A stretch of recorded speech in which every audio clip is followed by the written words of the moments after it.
Okay. Call this meeting to order, and I'll begin with an apology. We have another council had a committee meeting, or council had a council meeting in the room next door, a closed council meeting prior to this, and the agenda continues, and so we've stepped us away from that in order for us to run this meeting, which was scheduled. Clerk. Thank you, Your Worship. The first item are adoption of the minutes of the council and committee meeting held Monday, January 16th. Recommendation is to approve those minutes. Second. Moved by Councillor Reamer, second by Councillor Nicholson. All in favor? Opposed? Carried unanimously. Item 2 is a delegation from Mr. Paul Juoksu regarding the Firearem and Bow Discharge Bylaw. Hopefully I didn't slaughter that too much.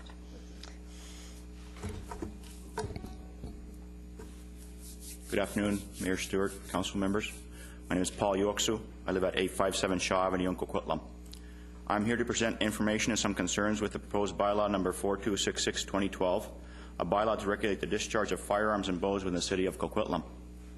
I believe that not having a public discussion on this bylaw limits the amount of information available for council to make a good decision. I feel that this bylaw will have unintended consequences. I contacted friends and associates and organizations in the hunting and shooting community when I heard about the new bylaw. I started getting calls and emails from people that had no idea it was happening in Coquitlam. I think this may have also resulted in some council members and staff receiving some input on the new bylaw. My question is, what will this mean my question is, what will it mean to Coquitlam to close the discharge of firearms and bows? In March 2011, this council spent considerable time on how to deal with the Canada geese population at Como Lake Park. I understand the final decision was modified option 2 at a cost of approximately $7,400 per year. Closing shooting in Coquitlam will end hunting on Goose Island, located on the Coquitlam side of Pitt River. Hunting regulations permit the hunting of Canada geese from October to the end of January. This is followed by a 1-month Metro and Fraser Valley season. The 1-month winter season is specifically for controlling population of local geese which do not migrate south and cause damage to our parks and beaches. The effect of removing the winter hunt for geese will most likely increase the population of geese at Como Lake and other parks and sports field in the Fraser Valley. The staff report says there will be no financial impact as a result of new firearms and bow discharge bylaw. What will the financial impact be on the geese management plan at Como Lake Park? The Swiss Canadian Mountain Range Association is located on Quarry Road in Coquitlam. The club hosts various cultural and social events and shooting competitions throughout the year. The facility is used by Paralympic athletes training for shooting competition. A member of the Canadian Olympic team who competed at the Beijing Summer Olympics also trains there. The proposed firearms and bow discharge bylaw would close down the Swiss Canadian Mountain Range Association shooting range. I talked to the president, Rene Zollinger. He advised me that the Swiss Canadian Mountain Range Association, which has been in Coquitlam at the same location for 48 years, have not been consulted and were not aware of this new bylaw. As news of this bylaw circulated, I was advised by members of various shooting clubs in Coquitlam that this bylaw has no effect on them. They stopped reading at page 3 of the staff report, where it states that the city should no longer permit the discharge of firearms outside of a controlled shooting range. I pointed out that in the bylaw, a few pages further on, states that the only exemption was indoor shooting ranges. Is the intent of this bylaw to move shooting ranges away from North Coquitlam and have them relocate in the industrial area by United Boulevard, where you can have indoor shooting ranges if the zoning permits? There is no doubt in my mind there's a bear problem in North Coquitlam. My wife Marianne is a photographer. When she wants pictures of bears, she goes down to Minnetonka Park where the blueberry fields are during blueberry season. My understanding, the main reason we are here today is that a farmer had a problem with a bear that was destroying his crops. What I and many other hunters consider a terrible decision was made to use a bow to cull a bear near an urban area. I have not talked to any people involved with this incident. My question would be, what advice did the farmer receive? Was there anyone who offered possible solutions to the problem? It is a farmer who makes the decision on what happens on his land when wildlife are destroying crops. If the farmer decided to use another method that would not put the public at risk, then this discussion would most likely not be taking place. I believe we need to provide good information on options to the farmer. Coquitlam is not the only place where these conflicts occur.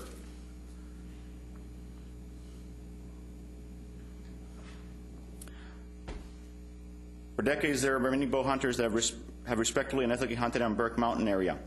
The ones I talked to climb high into the steep terrain and avoid the areas where people are.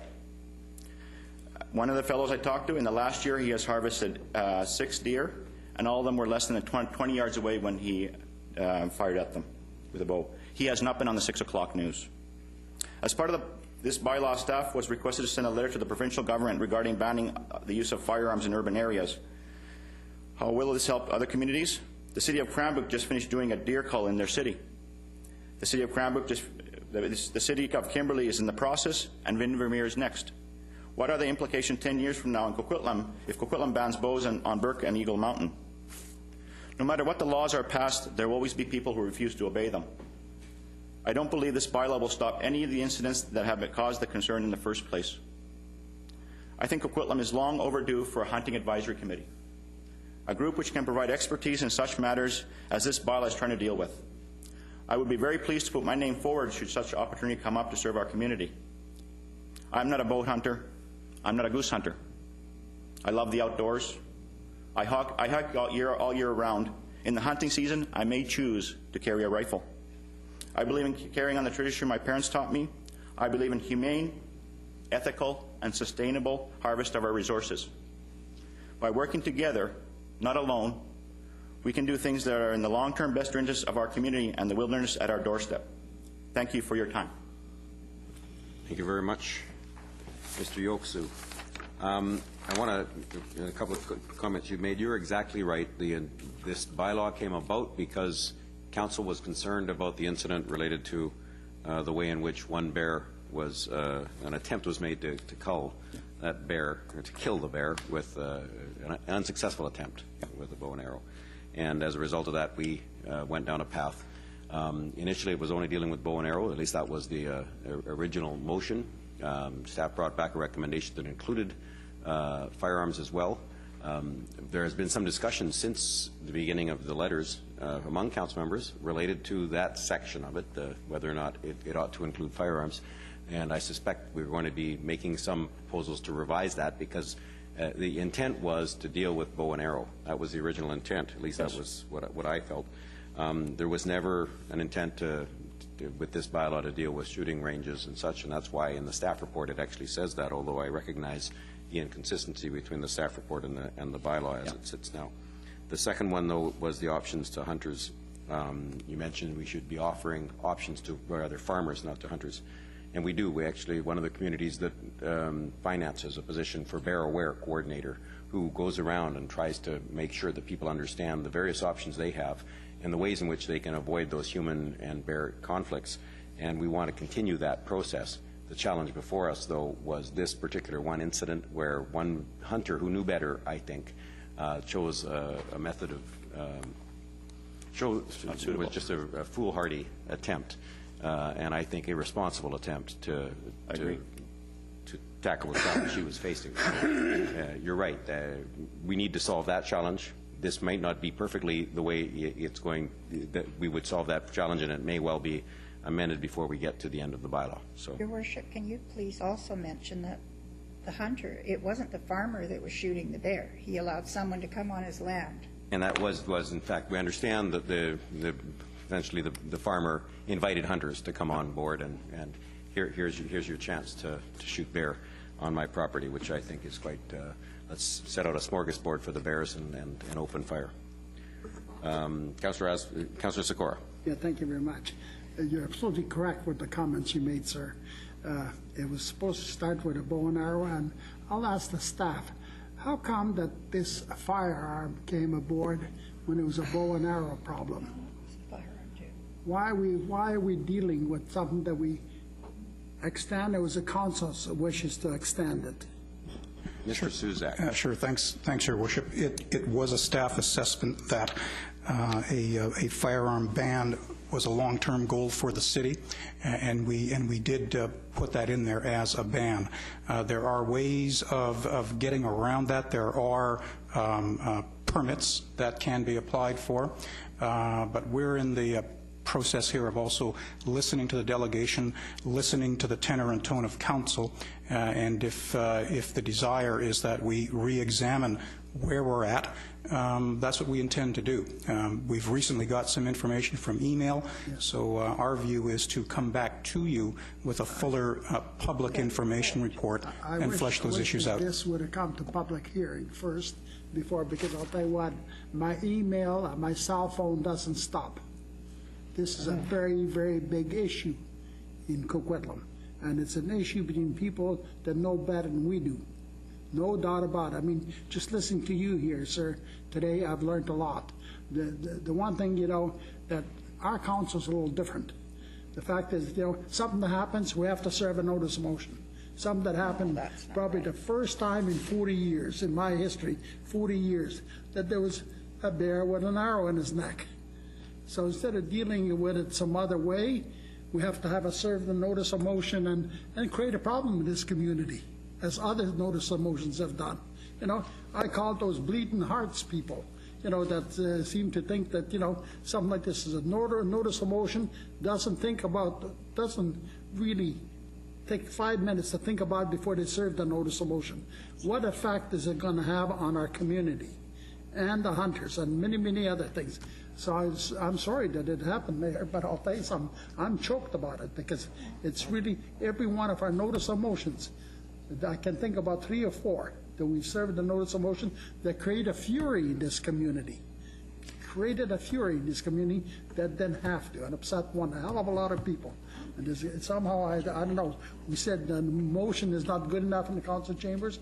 That's been notice of motion. Now we serve a notice of motion and creates a fury. So I don't know how to deal with it, but I can tell you, frankly, I've had it up to here with this. Thank you. Well,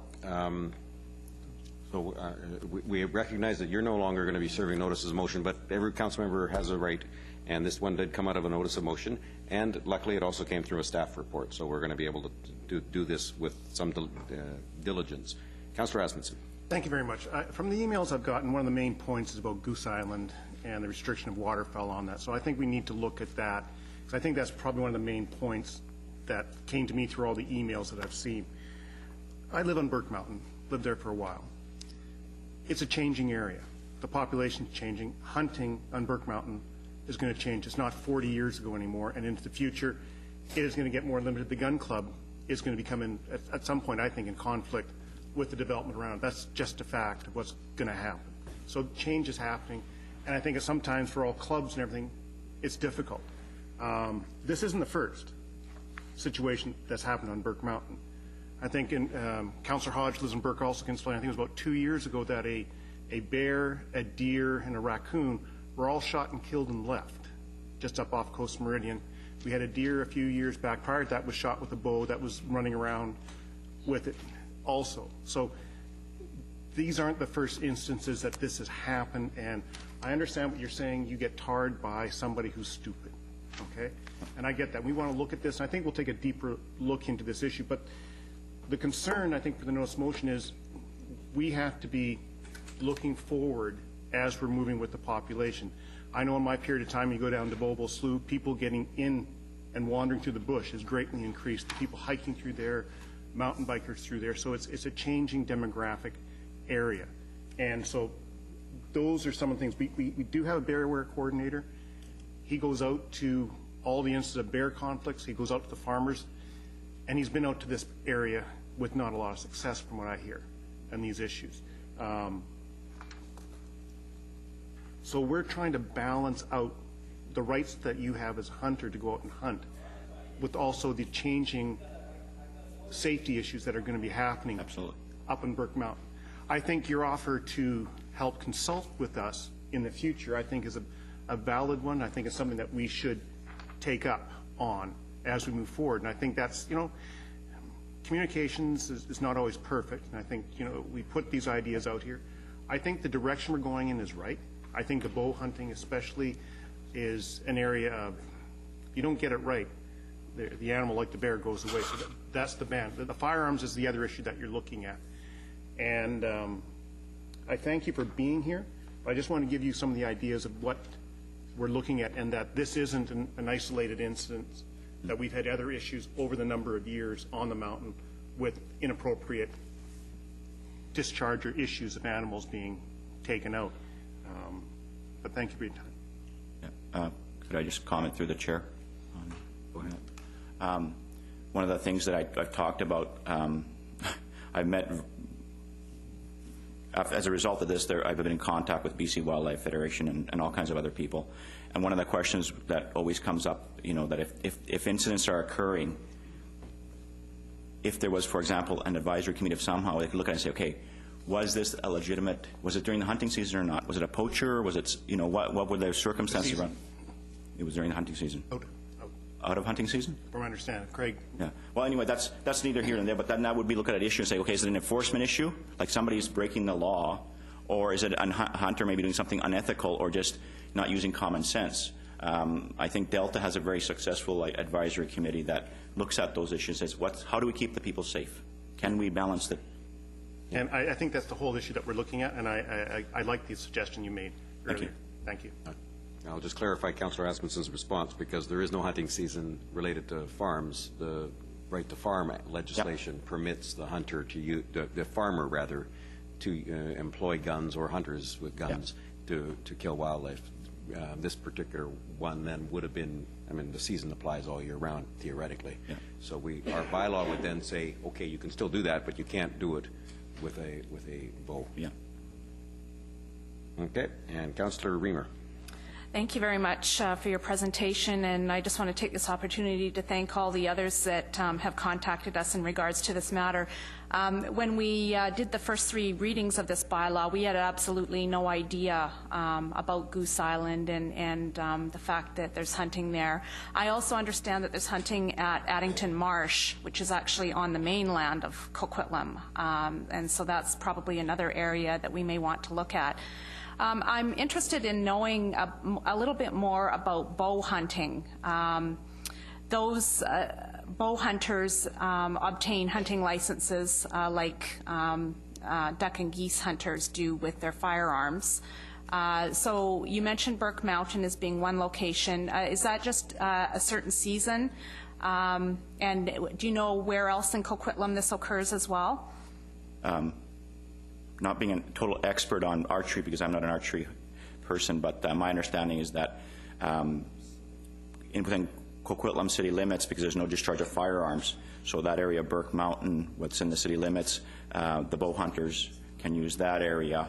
I have been told, but I haven't been able to confirm this, that Eagle Mountain also, there may be some bow hunting that happens up there, but I have not been able to confirm that, because most of these fellows, if they're not in the news, they're quite happy with it, that they're doing the proper thing by not disturbing the people or causing problems for anybody. So those are the only areas that I'm aware of. Okay, thank you. Thank you very much. Councillor Hodge. Yes, and thank you for your presentation today. And I'll use the mic because I'm losing my voice here. Burke Mountain is changing, and I think Councillor Asmussen mentioned that. I share your passion for nature, and that's why I chose to make Burke Mountain my home. But the mountain is changing, and I understand that most hunters, I know, are very responsible, and they do care about the environment, and they care about wildlife management. But I think we have to acknowledge that the mountain is changing. And I guess my first question would be to staff.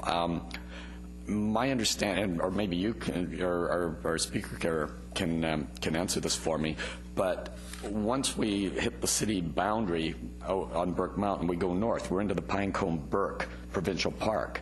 Is hunting allowed in the provincial park?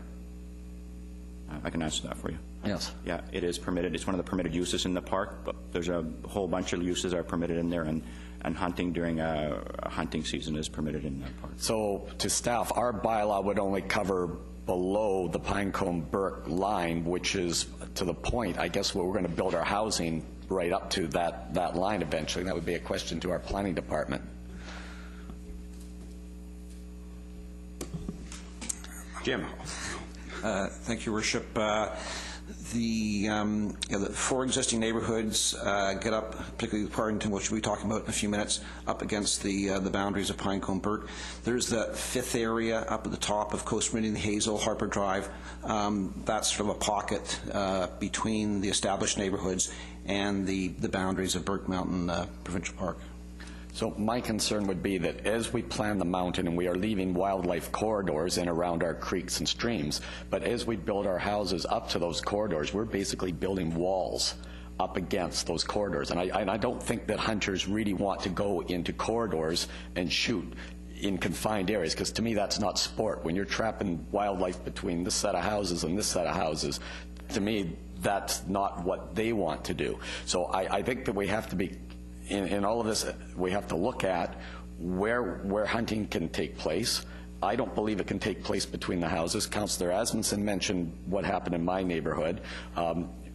You know, that was irresponsible, but it was an area where traditionally we allowed hunting in there. But that's where my kids play now, and that's where the neighbors' kids play, and that's where we found dead animals, right in that area. So I have concerns about if we continue to allow this, where we could.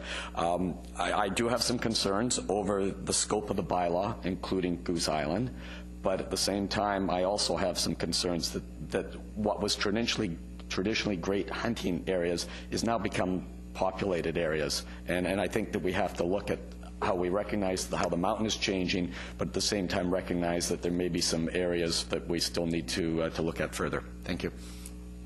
Thank you. Councillor O'Neill.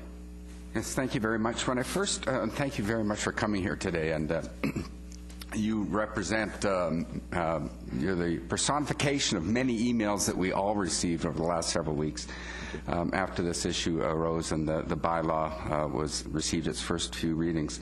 When I first heard about the whole motion to, the notice of motion from my now colleague, Councillor Robinson, to ban bow hunting, I thought that it might lead to some unintended consequences. Our alarm bells were ringing off, and I'm not going to retread all of that ground, but I had some concerns there. And then when the bylaw came back, and I'm on council now, and I see that the shooting is in there, I thought I was concerned as well that this seemed to have come out of thin air, and I was wondering whether or not there would be unintended consequences.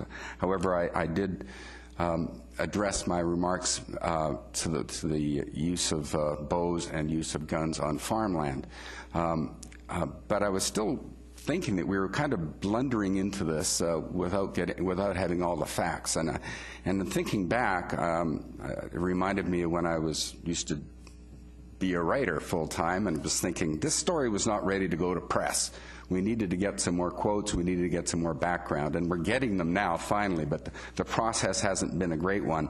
So I'd like to apologize to all the people that we got all worked up, but it's good that we have the process anyway, that we can hear from you, and I have recommended to several people that the presentations to committee like this are the way to get at us, because there is no public hearing on a bylaw like this, so I'm glad that you're here.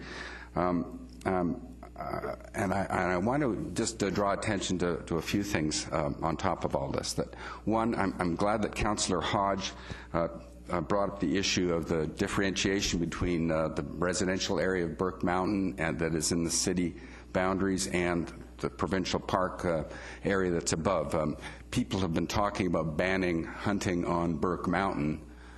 The city does not have the power to ban all of hunting all over all of Burke Mountain with firearms or with bows and arrows or with anything. So that's definitely something that we keep in mind. We should be precise with the language that we use here.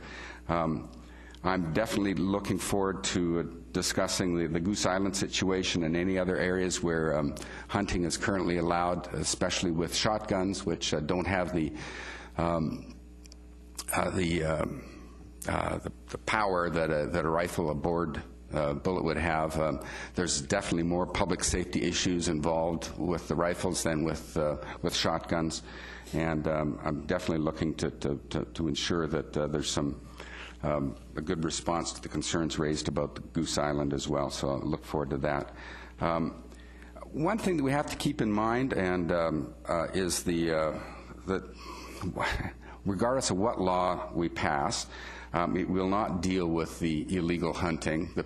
Obviously, the person who is shooting, using bow and arrow and shooting all sorts of animals a couple of years ago and leaving them in a populated area that children were stumbling upon was not a responsible hunter and would not one way or the other, with or without laws, probably be stopped. So so it does become a matter of enforcement, and I'm glad that that's on the record. And I would be, whatever bylaw we end up passing, the enforcement aspect is something to keep in mind.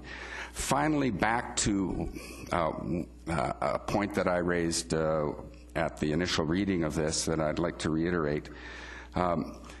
Given the fact that farmers have the right to take lethal action against animals that are going against that are destroying their crops, what is in the greatest public safety? Because that's our top concern here. Banning bows and arrows on farms or banning guns. The way the bylaw sits right now is that we still recognize the ability of farmers to use guns, perhaps even rifles, but we don't recognize we would attempt to take away the right of a farmer to use a bow and arrow. And to my mind, it's if the farmer is going to be using lethal weapons of some sort to stop wildlife on his farm to protect his crops, a rifle poses a lot more danger to the public than a bow and arrow does. And I think that's another fundamental problem with the bylaw as it sits right now. Anyway, thank you for all that, and I really appreciate your presentation. I think Mr. Juoksu might have a comment on the last item. Yeah, I do. Thank you. A couple of comments through the chair on Councillor O'Neill and Councillor Hodge. I'm not sure if this will answer the questions or not, but one of the things I find is that I'm a very knowledgeable person, and I'm really good at reading fine details because I work as a building inspector, so building code and documents are but reading the hunting regulations and trying to keep track, and it's not an easy thing to do.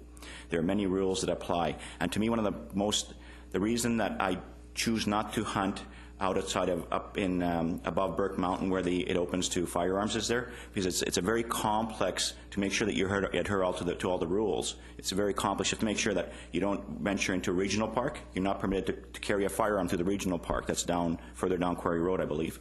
You can go up through Burke to get up into the hunting area up there. So there's, it's kind of the invisible lines in the forest that you have to watch out for, that you're not violating any rules.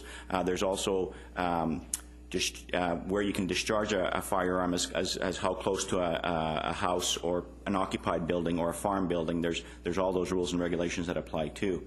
And we mentioned about the shotguns, and their range is quite less than a rifle would be.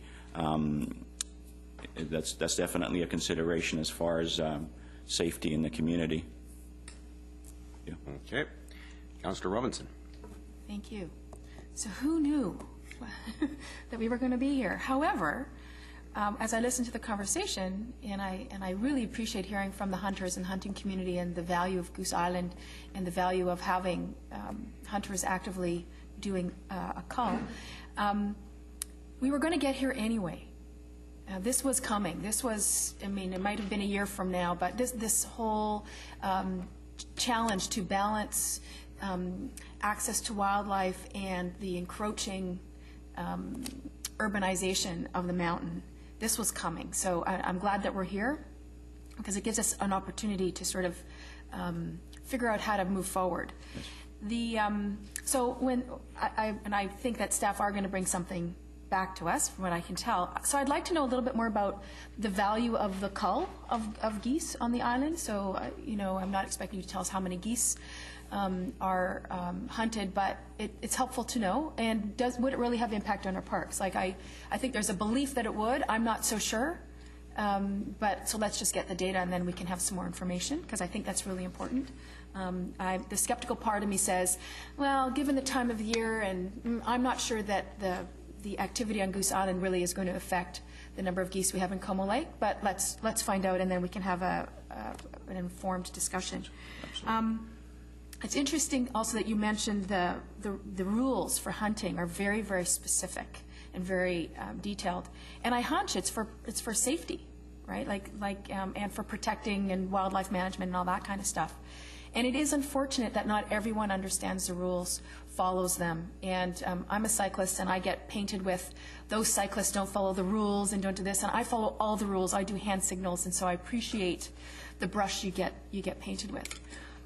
but we also have to recognize the growth of the city and that it is impinging. It's no longer the way it was 40 years ago. And so many have written and said, you know, for 40 years my family's been on this mountain. It's like, you're right, and it's not the same mountain. And we need to start addressing those changes. The question that I do have is, are there other areas in the northeast that hunting is permitted, or is this the last vestige?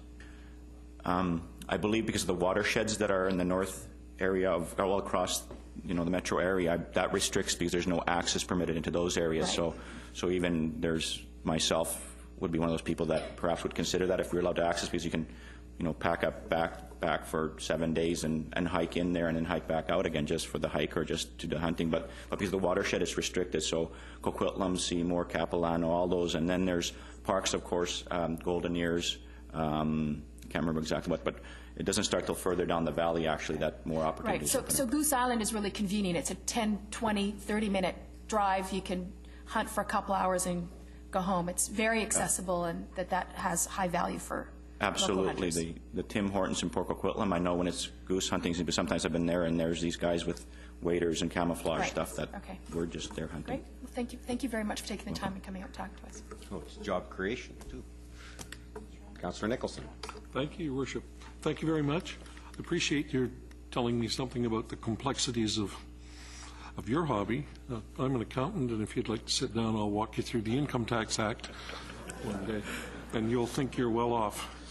I really appreciate your being here, and I appreciate the myriad of emails we've had. And the one comment I'd make, and I'm surprised at it, I've never had this volume of email on a topic that was almost unfailingly polite. Nobody chewed me out. They just wanted me to pay attention, and we're certainly paying attention. So watch this space. Thank you. Thank you.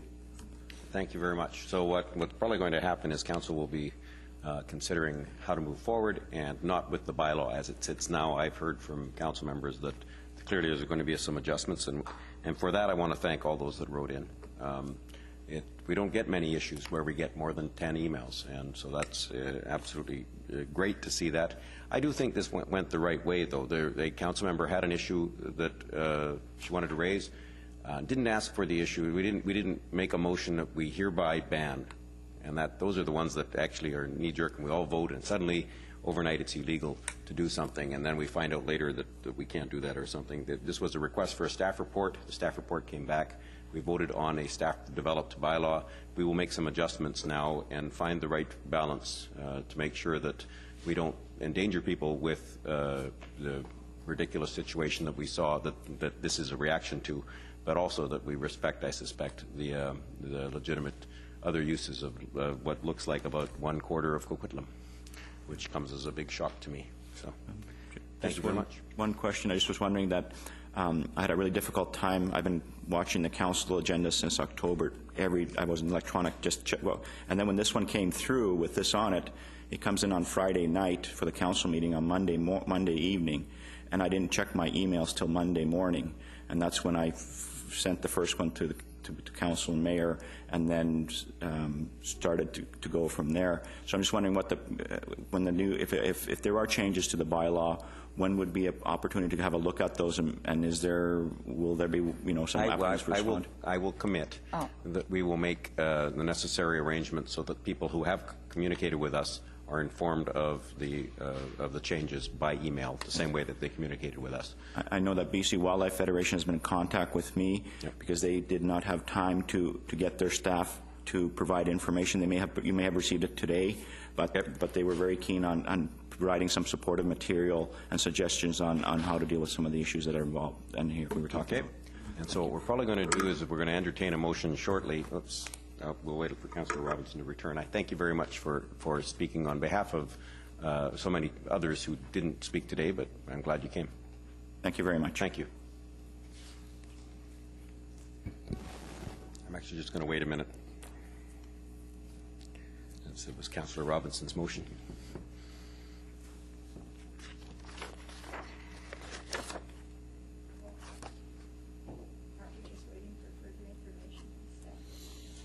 I'm going to recommend a motion. That's this.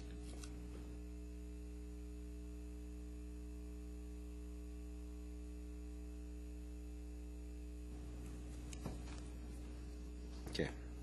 What I'm going to suggest is I won't wait any longer. We'll just suggest a motion that might be in order that we direct staff to, we refer the matter back to staff to come back to us with a number of options addressing the concerns that have been laid out today, and putting that to a council and committee meeting in the future and taking it off next Monday's agenda, because there's no way we're going to pass this fourth reading.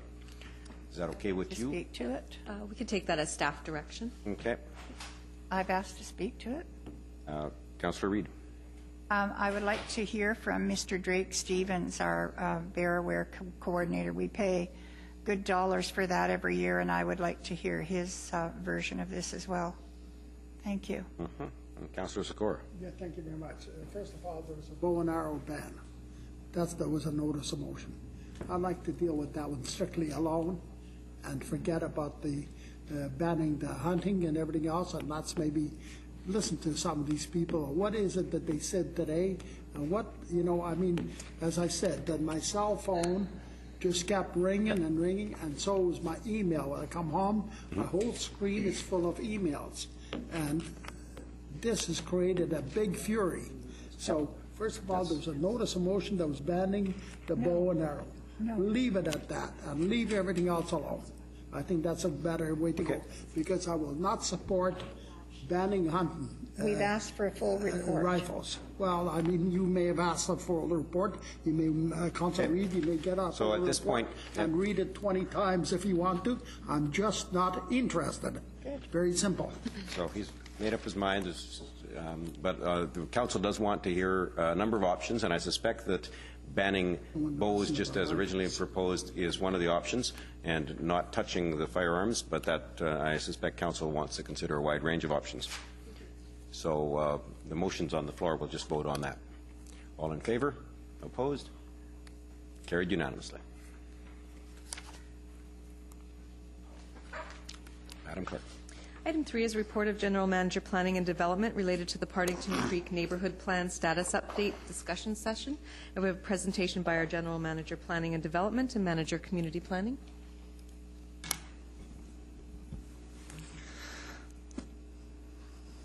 Are you proposing any hunting within this development plan? Mr. McIntyre. Thank you, Worship. And no, don't shoot the planner. But I was tempted, though. Have another building inspector in City Hall here that doesn't work with us. That seems to be a waste. But I'll leave that one too. Just a few opening remarks, Your Worship and Council, if I could, before I turn it over to Andrew. He's got a PowerPoint presentation that he assures me is not going to be longer than 10 minutes, so we ask for your indulgence on that. But just to put this in context today, Council will recall, I think it was a week ago today, we did a session on planning processes in looking at the improvements there, both through our internal processes as well as in consultation, and there was a good discussion and some very helpful feedback. Next week out, here we are with Partington Creek, which is one of our high priority neighborhood plan projects we got on the go right at the moment.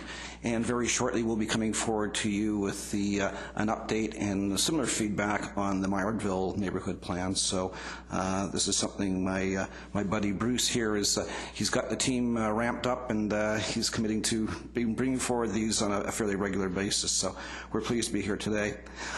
So basically it's we just wanted to have a check-in with Council this afternoon, let you know where we're at with the draft Partington Creek neighborhood plan. In my view, I think we're making some good progress on it, particularly in coordination with some of the other departments, parks in particular. I think there's been some real advances made there. But there's still some work to be done. There's a few outstanding areas that we want to carry on and tackle, but what we wanted to do is have a check-in with Council today. If you have some questions or some direction for staff, that's welcome. And that will then enable us to go out and do the next round of public consultation to hopefully move this plan on for completion, and we're targeting that by mid-year. So with that, if I can turn it over to Andrew for his presentation. Thanks. It'll be fine. We've got Councillor Sikora had a question to begin. Thank you very much. You said the Partington Creek has been on for some time. this has been on for quite a while now. It's a couple of years anyway, or more. Yeah. Am I correct? Mr. McIntyre. Yes, thank you, Your Worship. It's true the plan had been started some years back, but had to go on hold. There was the matter of the Partington Creek Integrated Watershed Management Plan, which took some back and forth with the senior government agencies. The good news there was that Engineering and Environmental Services were able to crack that nut middle of last year, so that came forward. That was endorsed by Council. That then gave us the basis to reactivate the Partington Creek Neighbourhood Plan, and we're moving on that track right now. So when did it get serious here in the City Hall? Because she said some progress has been made. And that word "some progress" bothers me. He's bothered by the fact that some progress has been made. Thank you, Worship. Well, it's I don't want Councillor Sikora troubled. So we've been making good progress. It started in June of last year. June 2011 got started up again, and there was there's been some open houses with or an open house out there. A lot of work's been done internally, and we're at a point now where the plan, I think, is really coming together. And so we want to check in with Council today and get your feedback and move on. Okay, so when is this going to end? When do you think it will be completed? We're looking to mid-year, middle of this year, if we can keep on track and don't fall into any pitfalls. Now, you said also there are no immediate financial impacts associated with this report. So what do you mean by it? Your Worship, if I could suggest, some of these questions are covered off in the presentation. If we can go run through the presentation, and if there's questions after that, we would be very pleased to respond then. Okay. This is an exercise in finding a happy medium. The last item went too quickly. This one has been dragging on too slowly. So let's have a report. There we go. Is this on? It is. Great. Good afternoon, Mayor Stewart, members of Council. I'm Andrew Young, the community planner responsible for leading the Partington Creek neighbourhood team. I'm very happy to give this presentation to Council today and to update you and the public on the status of the neighbourhood plan and process. A little bit of context. This map shows the boundaries and the draft land use proposals for the Partington Creek neighbourhood plan area in relation to the three existing neighbourhood plans in northeast Coquitlam. Those three earlier plans being Upper High Creek, Lower High Creek, and Smiling Creek. This is a draft map, as some additional refinements to the land use plan are still subject to further consultation. Now, when adopted, Partington will be the largest neighbourhood in the area, encompassing approximately 260 hectares, about 650 acres of land. And when fully developed, it is expected that between 10,000 and 13,000 people will live there. Progress to date. City Council's directions for the Partington Creek neighbourhood are clear and reflect new thinking for the future development of the area. That thinking includes defining a clear vision and key attributes and development strategies for the neighbourhood. In addition, special studies and supporting work are being conducted, including proposals to create attractive community spaces and places, improve building design and street standards, mitigating fire risk threats and steep slope hazards, and to provide a cost-effective servicing strategy. Planning direction. The older neighborhoods in northeast Coquitlam included very detailed land use plans that lacked flexibility to respond to the needs of the city and the development community, and to changes in market preferences of home buyers. Council directed staff to make new neighbourhood plans more flexible and built around a range of population projections, housing options, densities, and outcomes. So what can and can't the neighbourhood plan do? Well, the plan will include generalized land use designations, housing density ranges, and multiple housing types. The plan, however, cannot establish a citywide parkland acquisition strategy, determine exact future unit counts, or create a detailed amenity strategy. Public consultations. To date, there's been a favorable public response to the proposed neighbourhood land use plan. And there have been 3 public open houses and 1 design charrette have been held. There have also been 6 neighbourhood working group meetings. In addition, the city has used its other resources and tools to provide the public with information about the neighbourhood plan and process. But we have more public engagement to do before the neighbourhood plan process is finished, and that will include stakeholder workshops for the Baycrest Avenue area and neighbourhood centre lands, and a final public open house. We've also, of course, consulted with Council.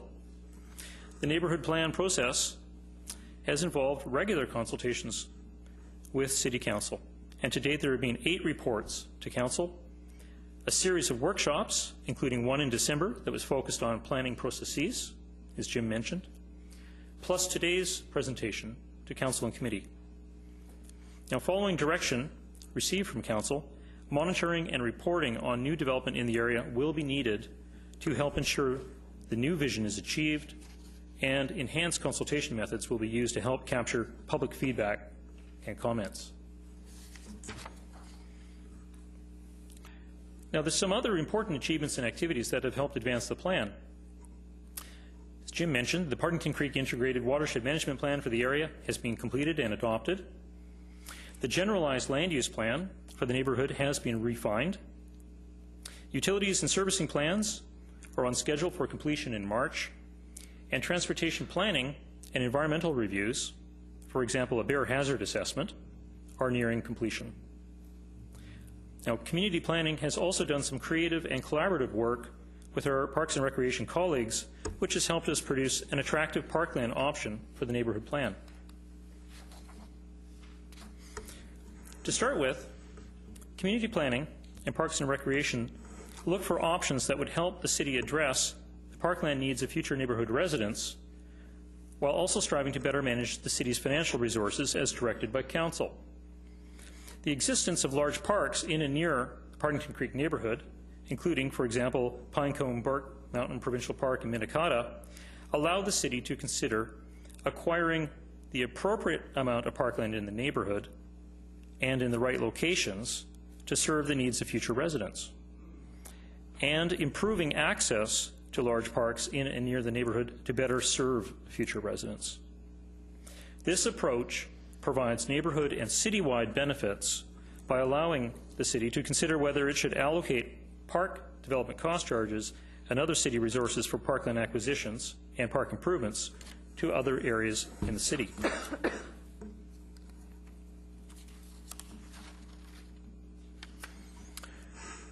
Together, community planning and Parks and Recreation staff explored 6 parkland options for the neighbourhood, all of them built around the existing Fremont Park. Together, staff were able to determine that the appropriate range of parkland for the neighbourhood, given the existence or planned development of other parks nearby, would be in the range of 20 to 24 hectares. This range would support the needs of future neighbourhood residents while also being financially supportable, and it will leave the city with resources to invest elsewhere.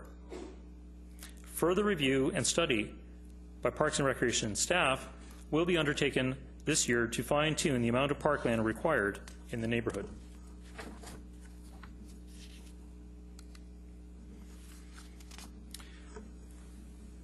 Overall, city staff have made great headway on a number of key components for the Partington Creek neighbourhood.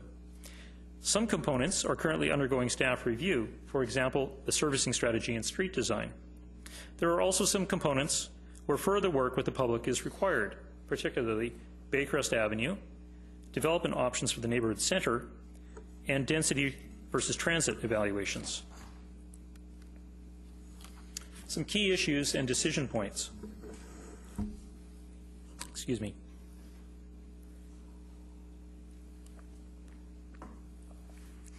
Baycrest Avenue. Things have changed since 2007 in northeast Coquitlam. And some people in this area are looking at the development in northeast Coquitlam in a new way. At the same time, they want to have the flexibility to develop their properties. As for neighborhood center design, the city needs to better understand the implications of different height and density combinations in advance of preparing designs for the neighborhood center. And to do this, it needs to support attractive, high-quality design that puts the community on the map. Density versus transit.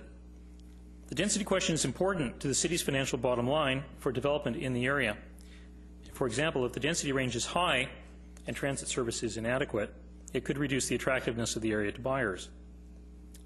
Ultimately, a bold plan requires identifying alternate transit strategies and solutions to ensure its long-term success.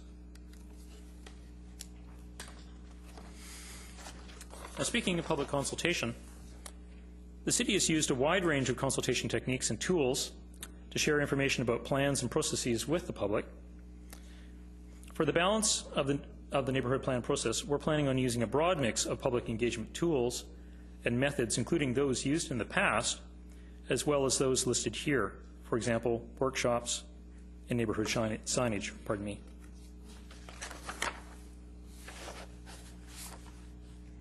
And timelines. After receiving your input from today, we will be completing the issues-based workshops with key stakeholders in late March or early April. And please note, copies of the workshop materials will be provided to Council in advance. And this will be followed by a check-in with Council in April or May. A public open house for the draft plan will be held in late April or early May. And again, copies of those materials will be provided. And lastly, we're aiming to present, as Jim mentioned, the final plan to Council in mid-year. That's our target. Thank you, Mayor Stewart, members of Council. Questions? Thank you very much. Councillor Reid. Thank you. We are at a good place, finally. It's taken so many years to get the watershed management plan done, but we're here, and I think we're on the right track. I just hope that when we go out, everyone realizes how important this particular plan is. It's going to have the neighborhood center. It's going to have all of those things that we need to have our other little city of Burke Mountain up the hill. I hope that staff and the folks that you're speaking with realize that maybe in the coming years there may be new style of houses, new design. I see in some areas they're going back to the more contemporary design that we saw, 10, 15 years ago in the Whistler type areas, and maybe we're going to be able to get some of them. I just want us to keep an open mind. In view of what we've done, I'm very happy to have seen on the first slide, which he doesn't have up, that we are going to have a range of housing, although when we pick a neighborhood, we say that it's going to have so many thousand square feet of residential space. We did try in the other 3 neighborhoods to say, well, that will be 10 units or 12 units or 15 units, and it's impossible to do that. And through all the emails and things that we've got from folks, I sat there one night and I thought, wow, if you took a plane and you flew over Burke Mountain in those 3 areas that we're just finishing, and our planners had to look at it and say, wow, in that little acre there, there's going to be exactly 7.2 units and 9 parking spots and, et cetera, et cetera. It's an impossible task. So I think we have come out a little further ahead on units than we did in some areas and a little behind on other areas. I think the way that we're going about this makes much more sense, and I applaud staff. You've done an excellent, excellent job on this, and thank you very much. Thank you. Councillor O'Neill. Yes, this process, especially on the last slide, it talked about engaging key stakeholders, and it got me to thinking that, of course, the city itself, because of its ownership position and a lot of land up there, is a key stakeholder. And I'm just wondering, because of this, does the city itself have a unique vision that it is driving that it would want to see put in place because of its ownership position? There's a question. Mr. McIntyre. A very good question, Your Worship. I think as the board of directors of the city, this is why we're here to get your thoughts. But let me assure you, this is a plan that's been closely scrutinized through our normal neighborhood planning process. We involve all the other departments, but this one has got particular close scrutiny, as the city is the majority landowner in that area. So, like for example, Maurice Gravel, Paris-Tenicia, from a strategic initiatives perspective, weigh in on that. It goes through our executive team, E-team, for review and feedback as well. So we're not missing out on that, I don't believe. Now, looking ahead, though, with the neighborhood center, because that's one of the pieces still to be done, I think we can look at a range of options. As Councillor Reid has mentioned, different housing types, different development forms in that area. I think we can get that far now with the neighborhood plan, but precisely defining and designing the neighborhood center, it wouldn't be appropriate at this stage. That would be a subsequent stage, typically in the development process. That would be like a development concept plan that would really bring that vision sort of into a form of plan for that area. Well, as a follow-up question then, is there a process in place or envisioned by which the board of directors of the corporation that owns so much of the land there is able to express what it actually wants to see? If there's some very exciting possibilities here, and we are a stakeholder, so I would like to see that. Yeah, I mean, and I should raise this because it is something that I have paid a lot of attention to in the last year or so, and the way I see it, Jim's role as the planner is very different from the role that the city has in terms of the landowner. And I have, on many occasions, made inquiries of both Maurice Gravel and Paris-Tenicia. Are you acting like Ryan Beatty would act, or as Westville would act if they were owning?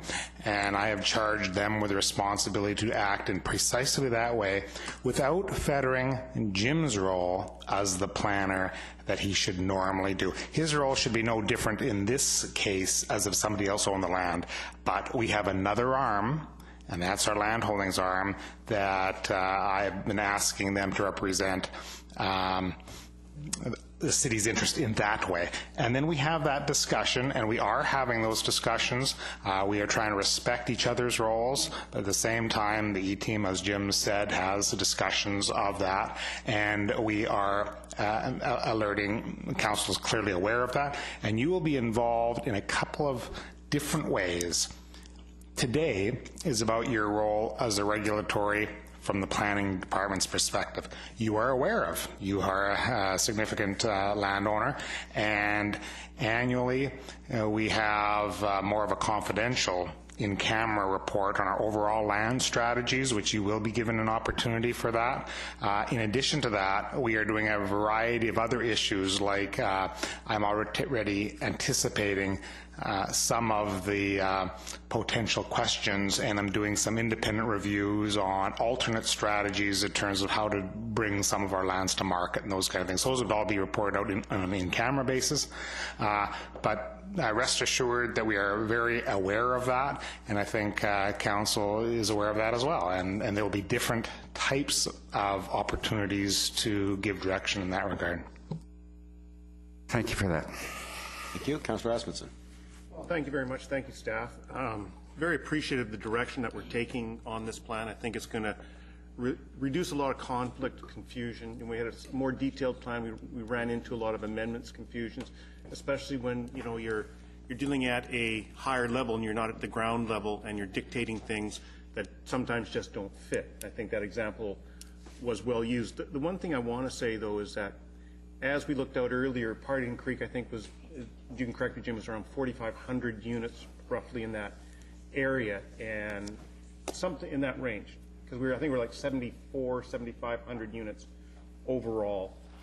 Within the Partington Creek visioning, we're moving forward, and we're looking at how much flexibility are we looking in that overall number, and how much are we looking in within the types of housing, like we talk about flexibility. We still want to keep that range and mix of housing to create the community. So those are some of the ideas I'm looking at. How much? I'll give that to Bruce right now. Mr. Irvin. Currently, and we have more consultation to do, both with council and with the public, we're reporting a range between 10,000 and 13,000 as a population in that area. Now, as we promote a range of housing choices, some will be higher, some will be lower. So we feel pretty comfortable that's the range we're hitting now. Very much the greatest variety will most likely come in the neighborhood center. Because right now, similar to the other question, we're envisioning a very open land use zone that requires a certain degree of vision, but that vision might be more intense. We don't want to be overly prescriptive given the timeline of when that would build out. Should that range of 10,000 to 13,000 change as we go on with consultation, both with you and the public, we'll certainly report that, but that's where our peg is now. Good. That's good to know. Thank you. Thank you. Councillor Reamer. Thank you, and thank you very much for this. This is really exciting, and I'm really thrilled that we're going to have this completed by mid-2012. I know when I was elected in 2008, I've had numerous questions over the past 3 years asking what was going on with this, and so I'm really looking forward to it.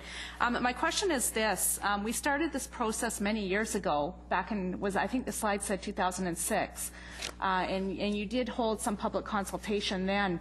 I suspect that the demographics have changed in that area now, and so have you incorporated that aspect into your new open houses that you've had, and are you satisfied that what you did back in 2006 still applies now? Many things have changed, not just the demographics, but I think very much it's an excellent question. Also, people's preferences in terms of what they're looking for housing. And also, at the same time, even individual opinions of those who were there in 2006 have changed from what they're telling us now in 2011. So more than just trying to nail down what they're saying today, I think that reminds us of how important it is that we deliver a plan that allows for their future changes and future needs. And that's very much why we're thinking about the range. And I think the challenge on demographics is a challenge for all our planning processes. Given the great variety of cultures in Coquitlam, we need to be better at that. I don't think we're there yet, but I'm very excited about the work we're going to do that's new. One here is it's open to the public, but we're very much interested in talking to every member, every household in the Baycrest area specifically. And we're also very interested in talking to a very large citywide population about the vision, and in particular, the vision of the city center. So we do hope to capture both the demographics and different opinions that way. Thank you. Thank you very much. And Councillor Zakora. Thank you very much. So out of these 600 some odd acres, what percentage is the city land? 50% or 60%? What is it? How many acres roughly?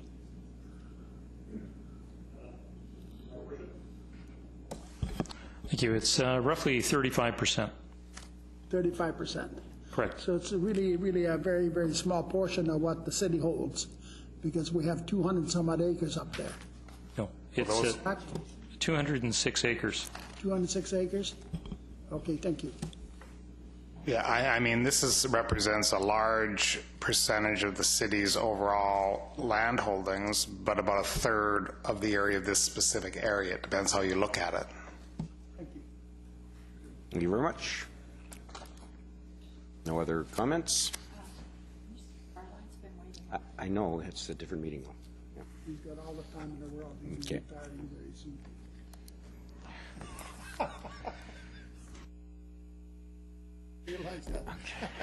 Okay.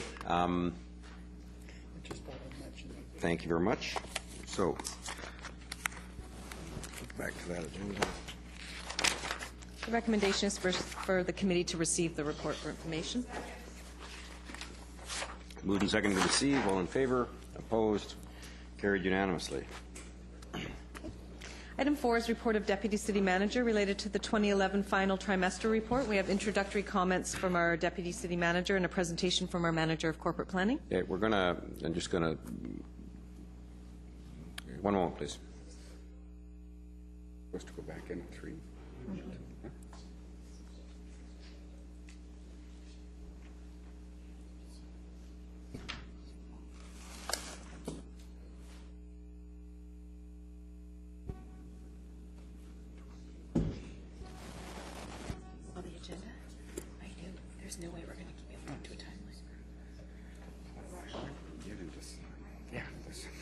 280.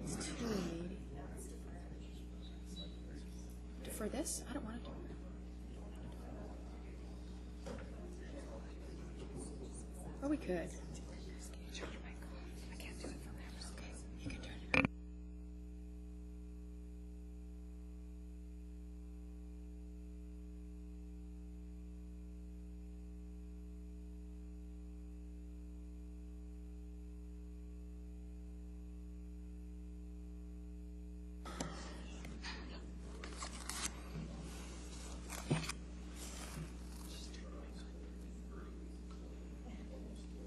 Anticipating being before us till 3:30, but we'll probably.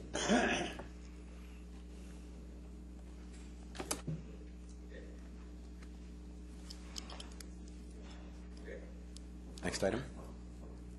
Sorry.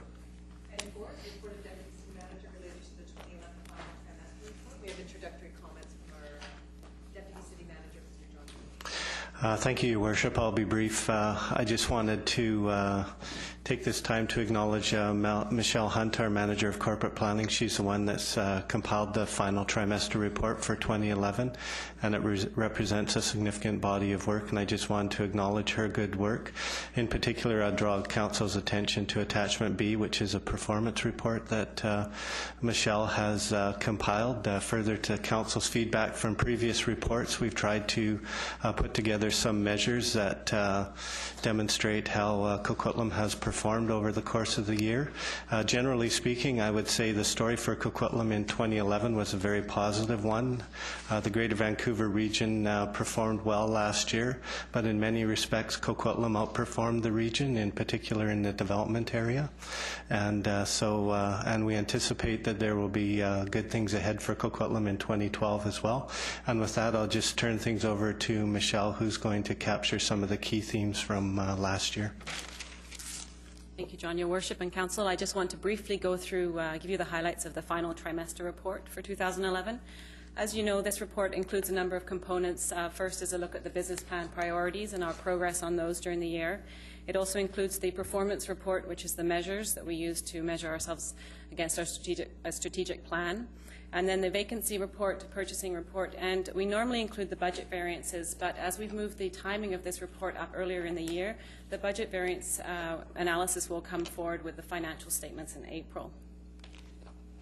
Just to give you a little bit of perspective as to how this report fits into our overall planning processes, as you know, we have a corporate strategic plan. That then cascades down into our business plan, which lists out our priorities for a particular year and all the associated tasks and initiatives that encompassed within those priorities. Can we turn Ms. Hunter's And then we have our 5-year financial plan, which includes our operating budget and capital plans. As part of any good planning process, there's a piece of reporting back and looking at our progress. So with respect to the financial plan, we look at our progress on a trimester basis, budget to actual variances. As well, on a trimester basis, we look at the progress on our business plan priorities. And then once a year, we look at our strategic plan and our progress against the goals that we've laid out for ourselves. In 2011, there were 23 business plan priorities, and they ranged from our A priorities, which are our highest priorities, to our C priorities, which are lower on the spectrum. Out of those 16 priorities, or out of the 23 priorities, 16 were completed on time and on budget.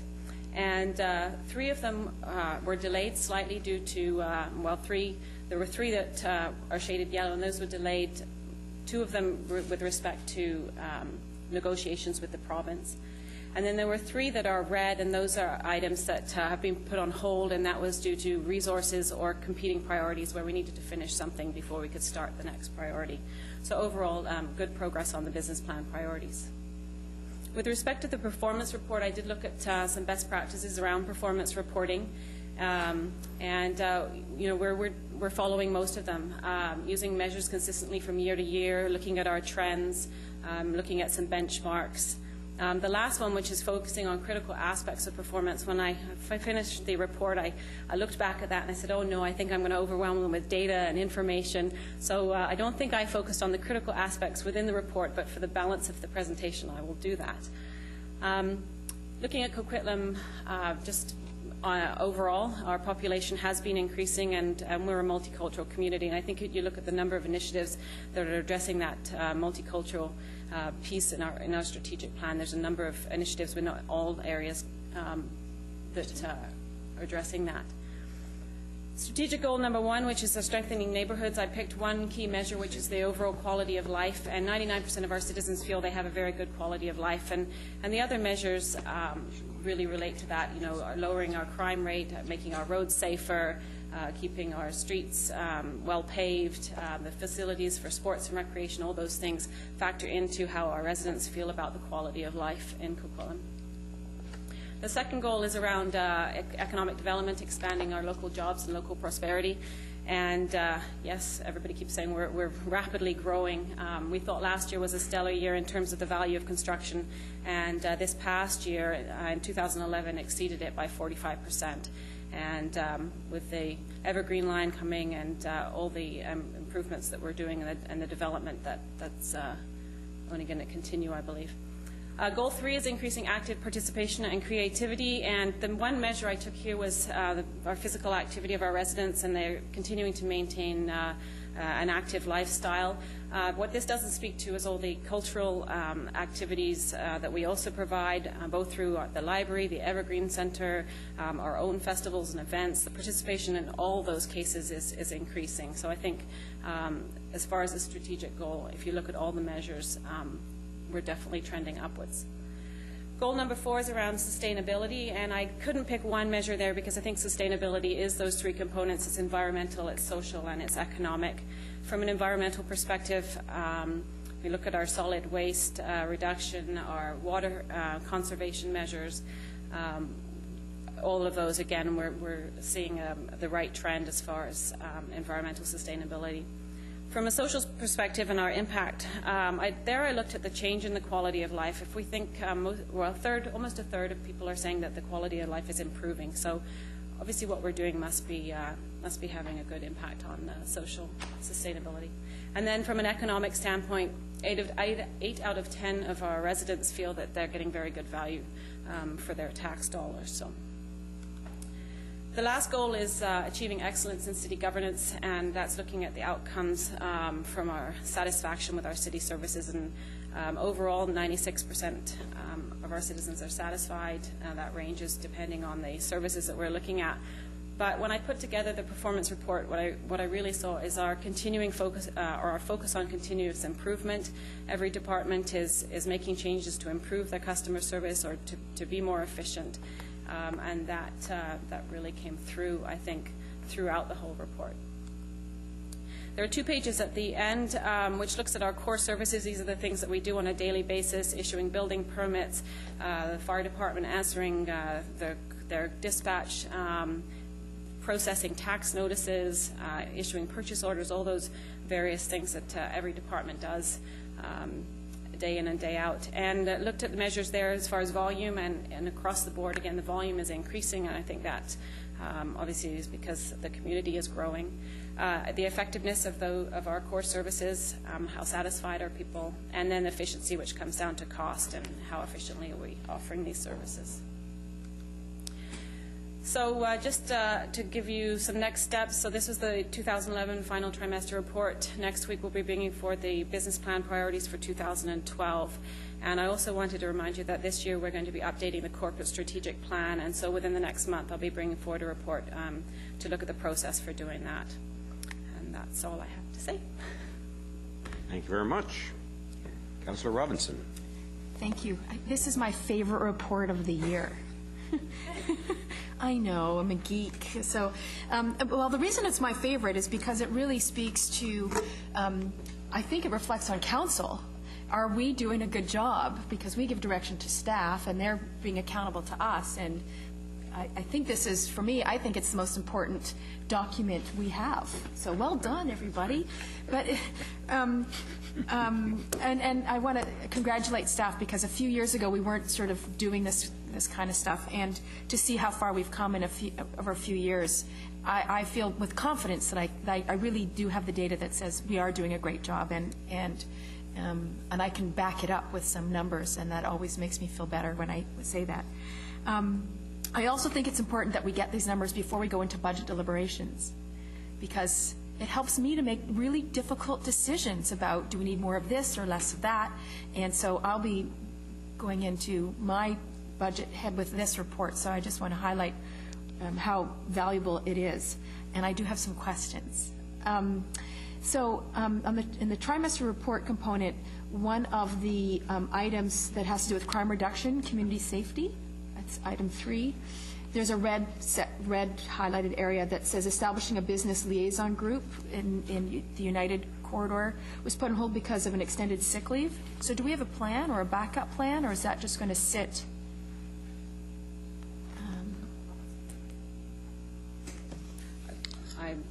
Through the chair, I don't have the particular details, but what I'll do is I'll speak to Claude and I'll send a note to council just to let you know. I know that's a priority for council to have good liaison with the businesses down there, so I'll follow up with them directly. Got a backup plan B would be really helpful. The other question I have is a yellow section that has to do with the Port Mann Highway 1 project, and it's the yellow part that says the legal agreement with the province for the King Ed overpass. Is there any reason? I would have thought we have the overpass. Is there still some, I guess it's cleanup, or like, I'm a little confused. Your Worship, you are correct. The ministry and the province we do have the overpass. However, there's an underlying agreement that deals with a number of issues on the Port Mann project. These are subject of in-camera discussions, and we have briefed council in the past. We are continuing to work with the province, but not a lot of progress is being made. But it is we are still liaising with them, and it will come back to council at some point in time in camera. Okay, thank you. I have a few more, I guess, compliments that have to do with their beautification program, and I think it's really helpful to have the tangibles listed in here. And I don't know about anyone else, but certainly I've gotten compliments from many folks around our signs, the fountain, and so it just really it really goes a long way. So I think that's really a valuable piece that we've been able to do. One of the things that I noticed, I just want to highlight, and I'm sort of disappointed that the press have left, because I think this is the most important information that we get, that the number of vehicles in the city is going down, right? Which is on, I don't remember what page it is, 17, I think. So I appreciate you bringing that forward, because it helps when we're talking about a parking strategy, knowing how many vehicles are in the city.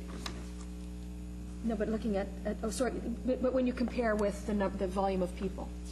So really, the overall percentage of growth isn't the same as the growth of people.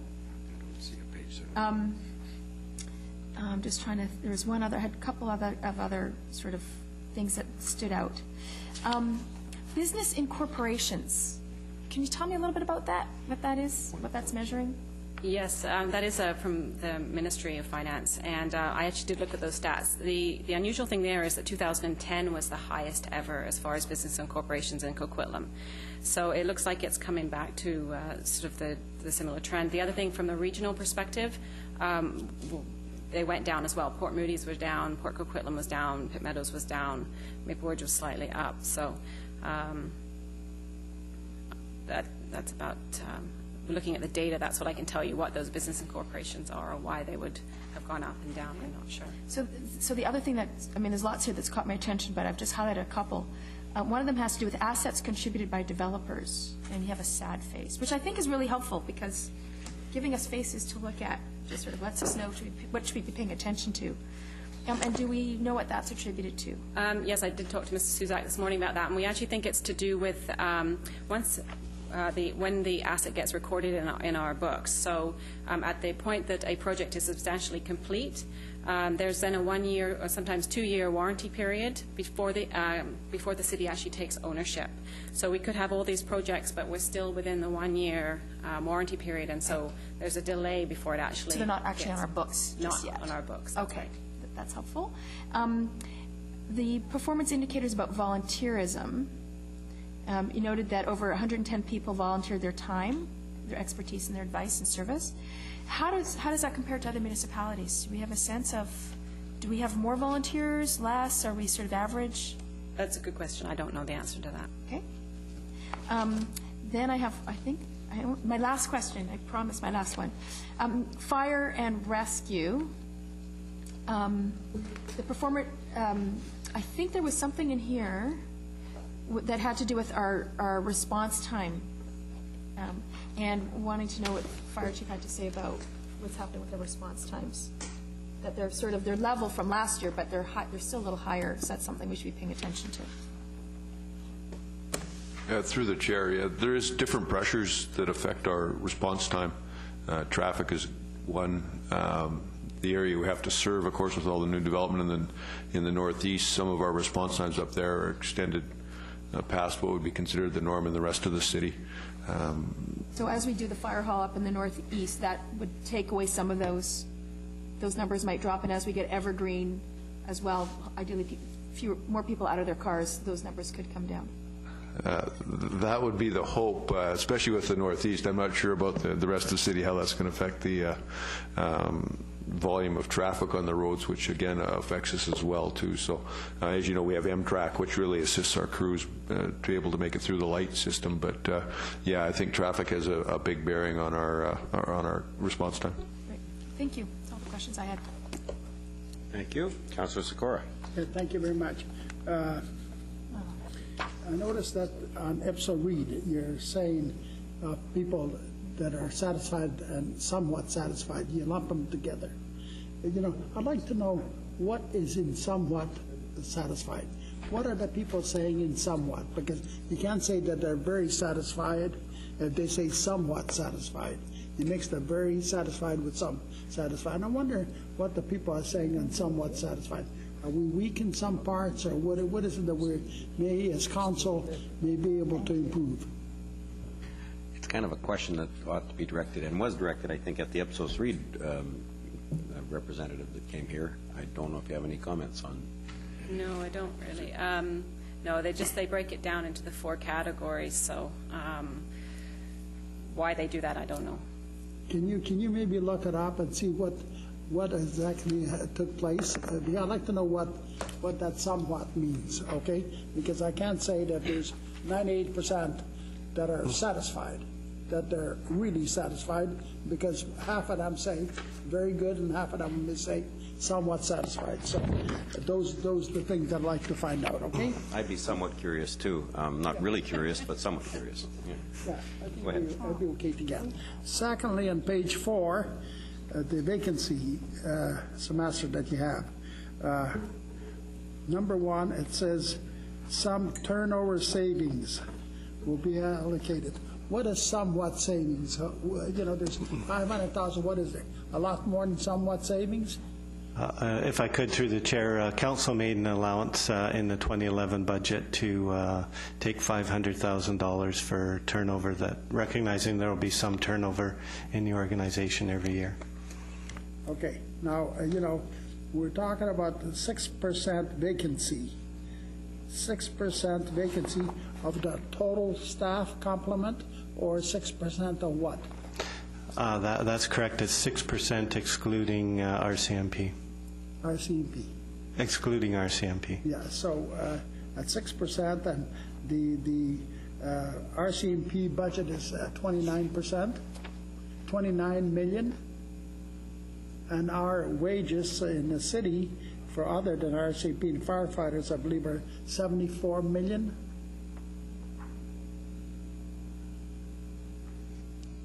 That's what I believe, and I'm almost positive. Now, I don't know what it includes firefighters and RCMP. The RCMP budget is about, the gross budget is about $29 million, recognizing some of that gets assessed to Port Coquitlam. Our fire department budget is about 19 million.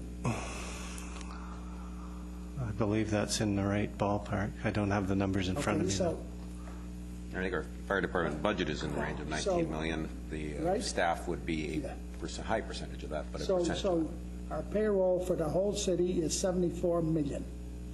Okay, so is that fire department and RCMP included in that 74 million, or is I don't believe it is, but is it or isn't it?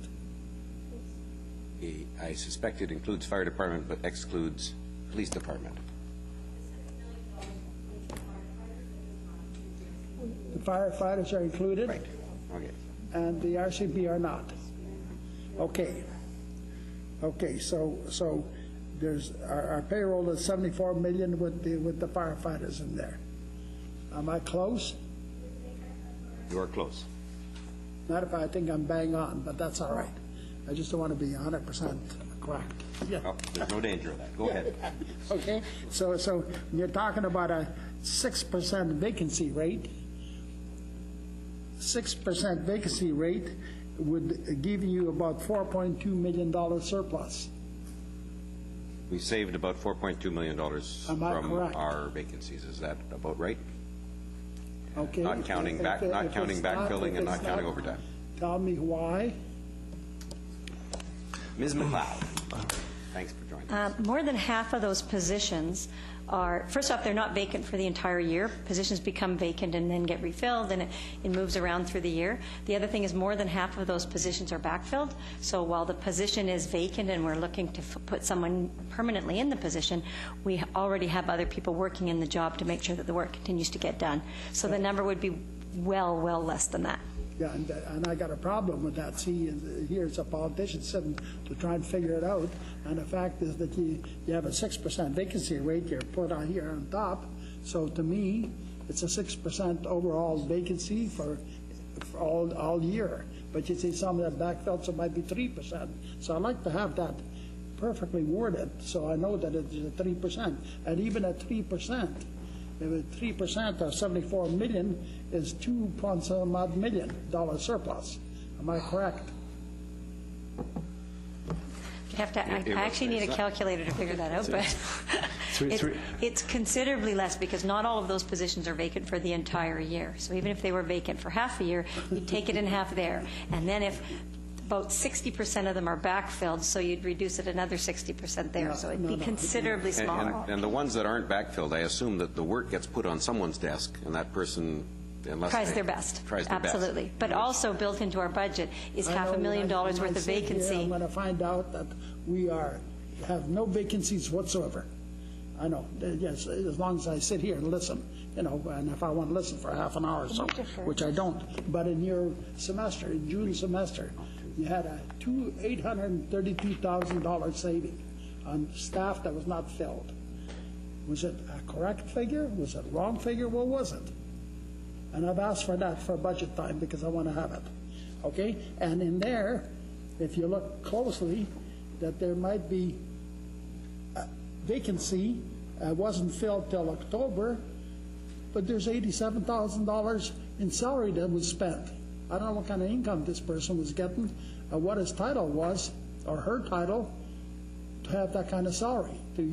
So if you look at those sheets that I have, I haven't got it because I handed them in, and I want them back again.